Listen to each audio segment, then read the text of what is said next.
Hey everyone, are you ready for a really fascinating story? Today, we're diving into Swami Vivekananda's journey to America and the Parliament of Religions back in 1893. Oh, this is a great one. It is. We're using excerpts from Swami Nikhilananda's Biography of Vivekananda. Okay. Specifically, Chapter 5, it's called A Trip to America. I see. We'll uncover his motivations, the challenges he faced, and some really pivotal moments that shaped his life and ultimately sparked a global movement. It's like we're stepping back in time. You know, it's interesting because this journey wasn't just about him attending a conference. It was like the culmination of years of searching and a real burning desire to make a difference in India. Yeah, it was a huge turning point. Yeah, there were so many events, almost like it was orchestrated by fate. Okay, so let's start with Vivekananda's vision at Kanyakumari. This wasn't just a quick stop. This was a pivotal moment for him. What led him to this point? Well, he had just finished this incredible pilgrimage across India. And what he saw along the way really troubled him.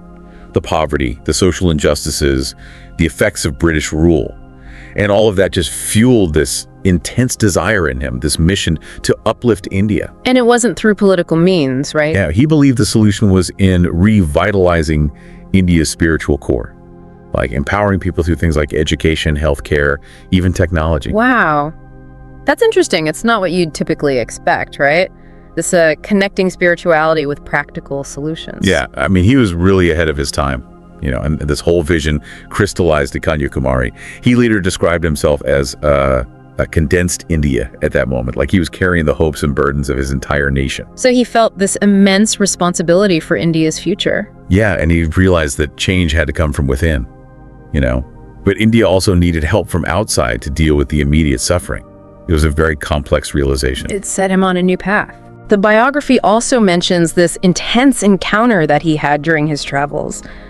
He encountered a tiger, right?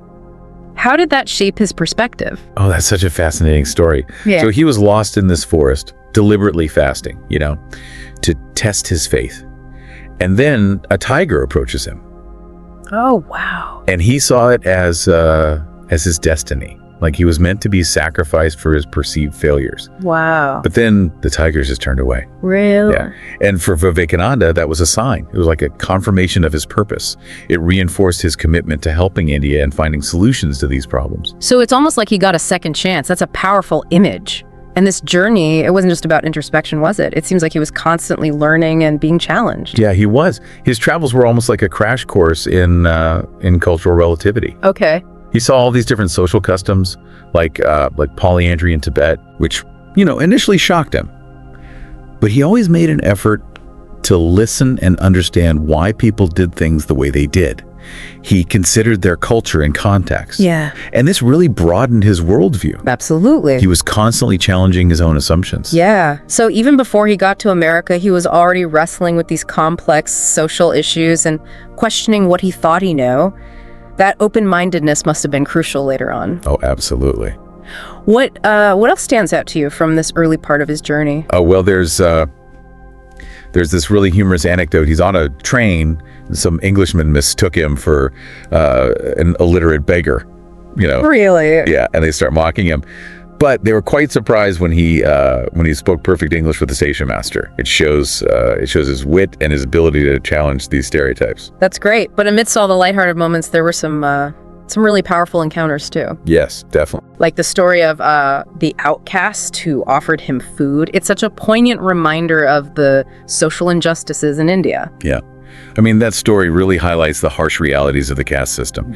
So this sweeper, who was considered untouchable, he was afraid to even prepare food for Vivekananda.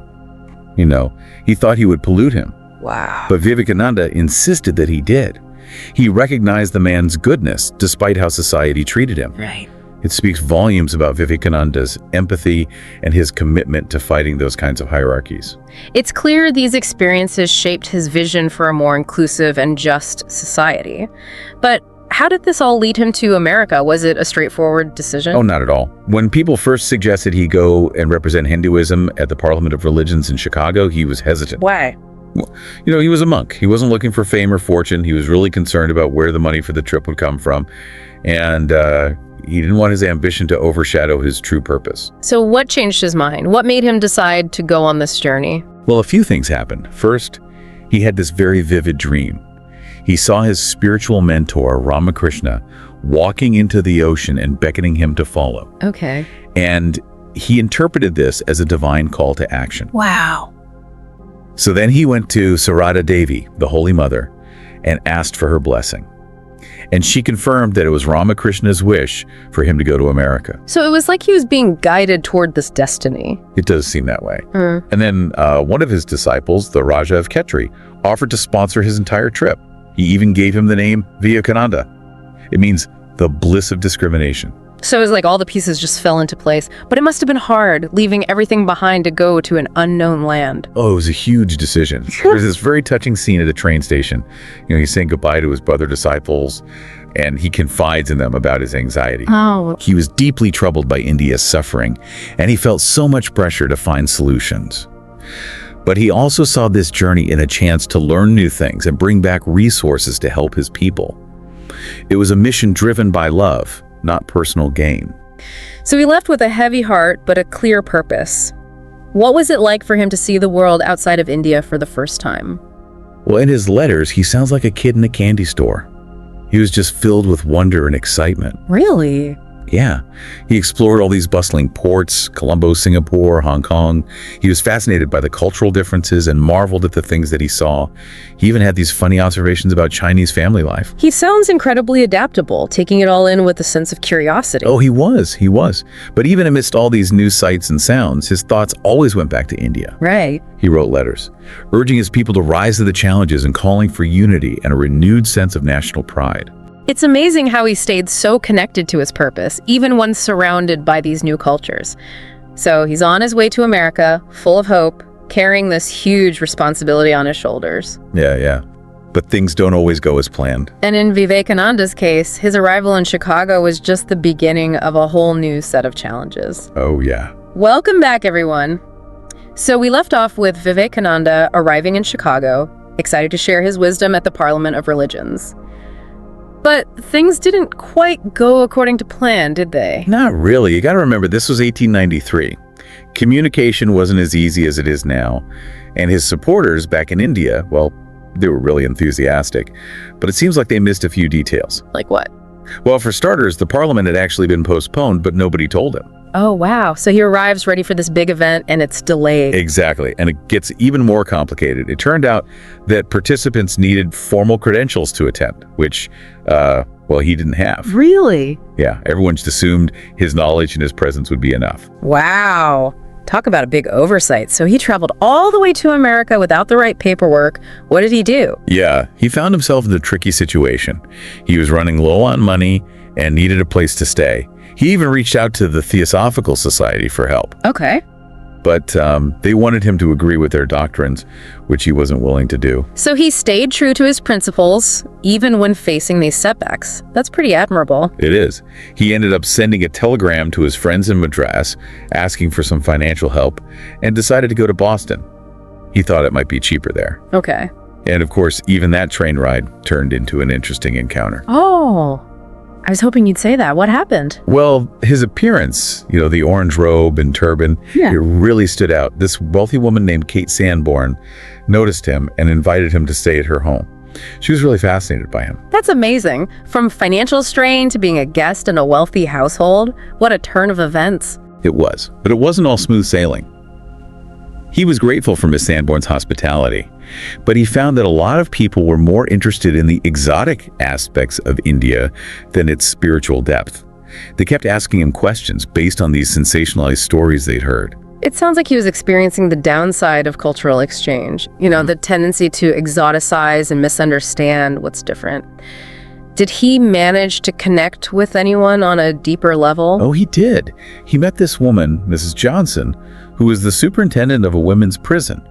He was really impressed by the way the inmates were treated, with respect and dignity. Wow. It made him reflect on the situation back in India, especially those who were marginalized and trapped by the caste system. It seems his experiences in America were giving him new perspectives on his own country's challenges. You're absolutely right. He wasn't just sharing his knowledge, he was learning and growing through these encounters. And then he met another key person, Professor J.H. Wright, a Greek scholar at Harvard. Professor Wright recognized Vivekananda's incredible intellect and became a huge supporter. He really encouraged Vivekananda to keep pursuing his goal of speaking at the parliament. So Professor Wright was kind of like a bridge between Vivekananda and the Western academic world. Did his support help with the credential issue? In a way, yes. You see, when Vivekananda mentioned his worries about not having the proper paperwork, Professor Wright said something really profound.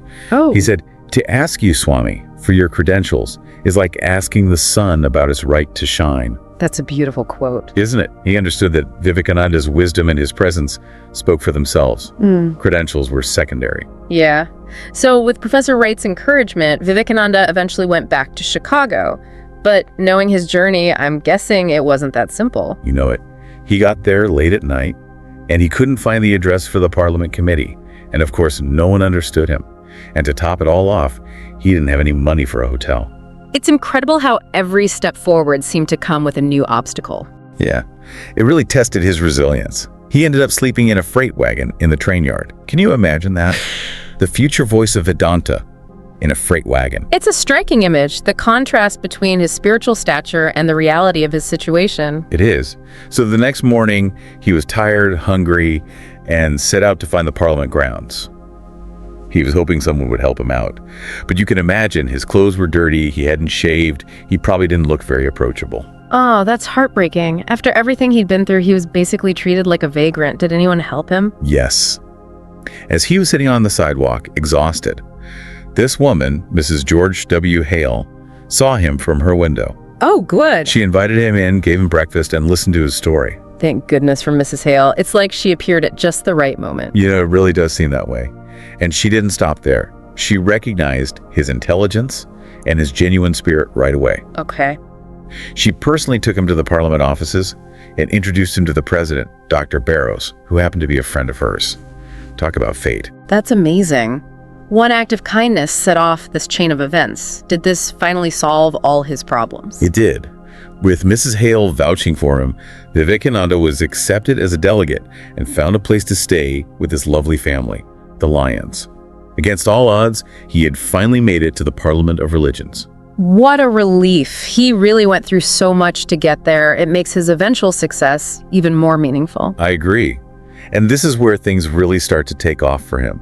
He found himself surrounded by all these spiritual leaders from different traditions, and they were all eager to share their wisdom and learn from each other.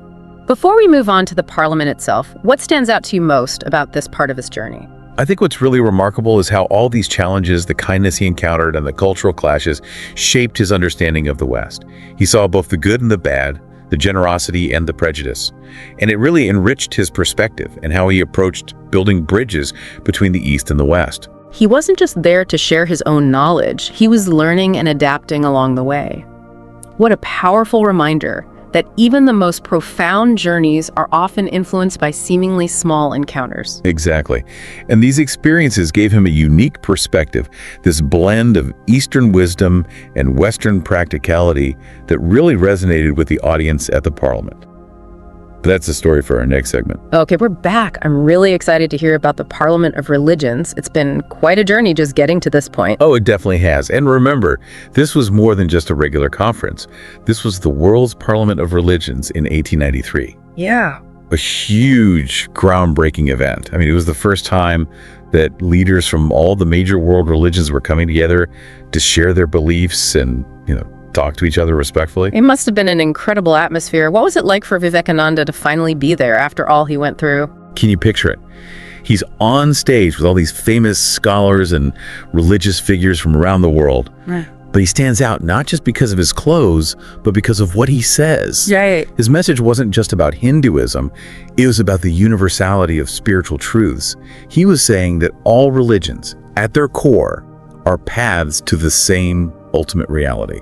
That's a pretty powerful message, especially back then. Did people connect with what he was saying? Oh, they did. He started his speech with this really simple but profound greeting. He said, "Sisters and brothers of America."